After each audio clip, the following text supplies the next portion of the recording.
શ્રી વલ્લભાધીશ કી જય। આજે આપણે બનાવીશું પહોંચી અને બાજુબંધ। બંને એક જ છે, હસ્તમાં પણ ધરાય, એટલે હસ્તમાં બાજુબંધમાં પણ ધરાય અને પહોંચીમાં પણ ધરાય। એના માટે આપણે જોઈશે સફેદ મોતી છે, પહોંચીનું પદક છે જે ચોરસ છે અને સોય દોરો। સૌ પ્રથમ આપણે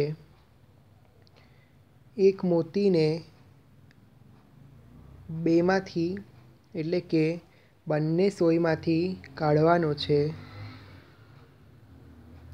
આ રીતે।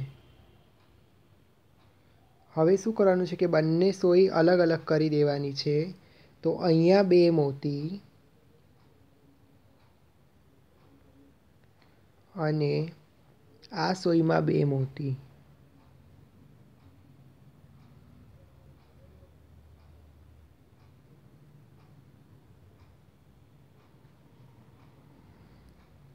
આ રીતે બનશે। હવે શું કરવાનું છે કે પદક જે છે પહોંચીનું એમાં ચોરસ હશે અને બે નાકા હશે। તો આ રીતે પરોવી લેવાનું છે। આ બંનેમાંથી કાઢશો એટલે તમારી પહોંચી અથવા બાજુબંધનો એક બાજુ તૈયાર થઈ જશે આ રીતે। હવે ફરીથી એની એ જ મેથડ કરવાની છે, બંને બાજુ બે મોતી। ઘણા લોકો રેશમી દોરામાં પરોવે છે, પરોવાય કંઈ વાંધો નથી। મેં કોટનનો દોરો લીધો છે। બસ ઠાકોરજીને આમ શ્રીંગાર સોહાવા જોઈએ, શ્રીંગાર એકદમ સોફ્ટ થવા જોઈએ, વાળો એમ વળે, કડક કડક ના રહેવા જોઈએ, તો ચાલે, વાંધો ના આવે। અને કોટનનો દોરો મેં જે સીવવાનો આવે છે એ જ લીધો છે અને ડબલ કરી દીધો છે સોયમાં, તો જેથી કરીને નીકળે તો નહીં જ અને તૂટે પણ નહીં। આપણે બહુ ખેંચવાના હોય નહીં આભરણ, એટલે તૂટવાનો ભય રહેતો નથી, તો એવા ને એવા રહેશે। હવે શું કરવાનું છે કે બંને સોયમાંથી ફરી એક મોતી કાઢવાનો છે।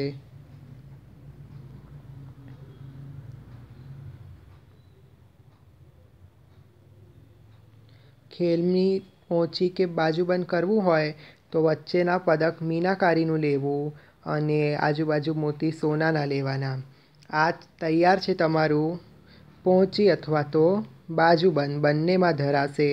હવે બંને છેડા ઉપર ગાંઠ મારી અને શ્યામ દોરો આ બાંધી દેવો। આ હીરાની છે, જેમાં વચ્ચે પદક હીરાનું છે અને આજુબાજુ વ્હાઈટ મોતી છે। તો આપને માણેકની બનાવવી હોય તો વચ્ચેનું પદક માણેકનું લેવાનું, આજુબાજુ વ્હાઈટ મોતી લેવાના અને વચ્ચે વચ્ચે એક લાલ મોતી લેવાનો માણેકના ભાવથી। પન્નાની હોય તો વચ્ચે એક પન્નાનું પદક, આજુબાજુ સફેદ અને વચ્ચે વચ્ચે ગ્રીન મોતી લેવાનો। અને ઘટાના કરવા હોય તો જે રંગની ઘટા હોય એ જ રંગનું પદક હોય, એ જ રંગના મોતી હોય તો ઘટાના આભરણ આવી રીતે સિદ્ધ થશે। આ હીરાનું છે અને આ મેં બે મોતી એટલે અહીંયા લીધા છે કે ઠાકોરજીના સ્વરૂપમાં આટલો માપ છે, એટલે તમારા પ્રભુનું સ્વરૂપ સાઈઝ મોટી હોય તો વધારે બેની જગ્યાએ વધારે મોતી લેવાના। જેટલું બ્રોડ આપને કરવું હોય એટલું બ્રોડ આપે કરવાનું। છેલ્લે એક મોતી બંનેમાંથી કાઢી લેવાનો અને ગાંઠ મારી દેવાની। અને ચિત્રજી હોય તો આ દોરા ગાંઠ મારીને કાપી લેવાના। બીજા સ્વરૂપ બિરાજતા હોય તો પેલો શ્યામ દોરો બાંધી દેવાનો કે જેથી આપને ધરતા ઇઝી રહેશે। શ્રી વલ્લભાધીશ કી જય।